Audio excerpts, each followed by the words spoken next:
এই করসের বাগানগুলো তো আসলে সুরক্ষা বেষ্টনী গ্রামের, এই বিস্তীর্ণ যে এখন শুকনা হাওর, এই যে ধুধু মাঠ, এটা লইয়া আমাদের এই অঞ্চলের লোকে ফসলের কি বলে এটারে গোলাঘর।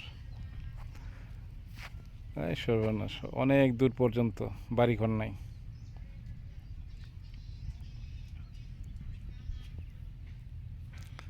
বর্ষায় আসলে পরে এই হাওরটা অন্য চিত্র।